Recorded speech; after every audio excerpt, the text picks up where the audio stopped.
The subcommittee will come to order.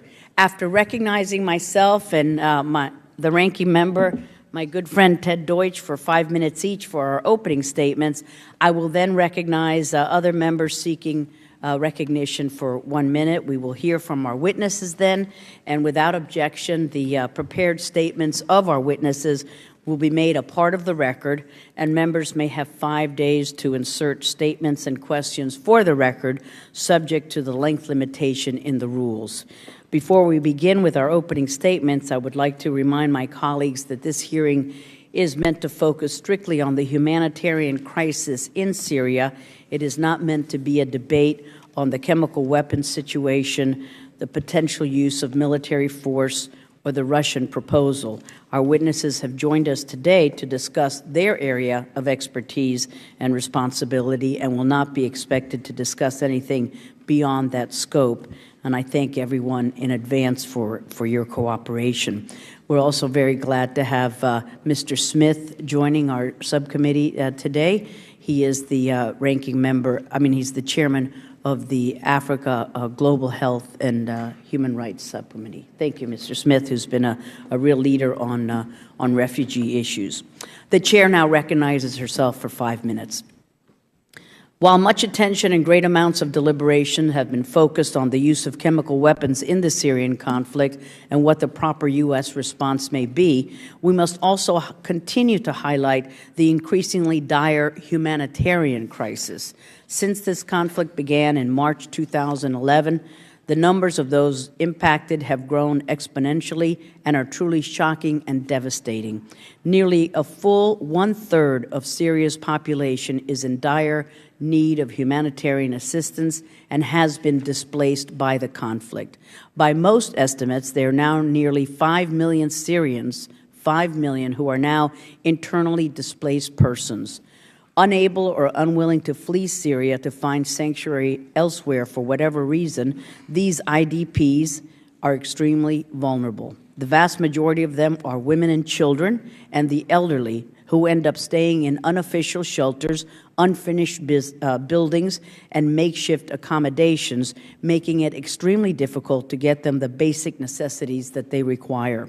There have also been over 2 million Syrians who have risked their lives to flee the fighting in Syria and have sought refuge in other countries, with over 1 million of those refugees being children under the age of 18. Over 97% of these refugees flee to Syria's neighboring countries, like our ally Jordan, or to Turkey, Lebanon, Egypt, and Iraq. We have seen hundreds of thousands flee to each of these countries, and this mass influx of refugees weighs heavily on their economies and their security situations. Perhaps the two countries most greatly impacted by the refugee crisis are Lebanon and Jordan. Lebanon is home to anywhere between 700,000 to 1 million Syrian refugees who are living with host communities or in settlements, and whose presence introduces a complex and potentially dangerous situation, as we have witnessed with multiple cross-border incidents and spillover violence. While the political situation in Lebanon already is tenuous at best, this massive influx of refugees further destabilizes the country and threatens to upend the fragile government and pull Lebanon into the conflict, a situation that would not only have serious ramifications for regional and U.S. national security, but would severely exacerbate the humanitarian crisis. Meanwhile, Jordan has pledged to keep its borders open to those fleeing Syria, despite the heavy burden that this places on the Hashemite Kingdom of Jordan, whose ambassador is with us today, and I would like to briefly recognize her. Welcome, Madam Ambassador. And our subcommittee had met privately with her before this subcommittee about this refugee crisis. Jordan continues to be an important ally of the United States.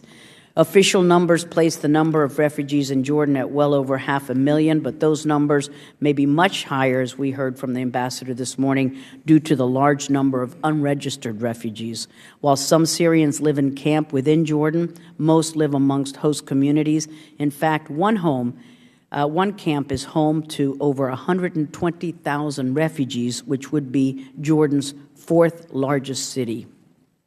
The United States, through the work of the State Department and USAID, continues to provide humanitarian assistance to those impacted by the Syrian conflict.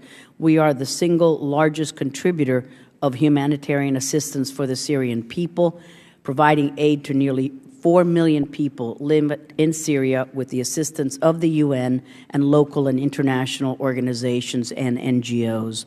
Our assistance, along with the assistance provided by our friends in the EU, the UK, and the UAE, will provide food, medical care, clean water, and shelter for those affected by the conflict. This is a massive undertaking, and with no end in sight to the Syria conflict, it is important that we evaluate the situation and its implications for the region, as well as the programs we have in place to support ongoing and future developments.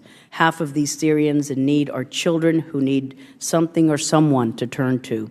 If the United States doesn't step up to assist them, these children may turn to the Islamic extremists who would seek to take advantage of their vulnerability and radicalize them, further threatening the stability of the region and our security interests.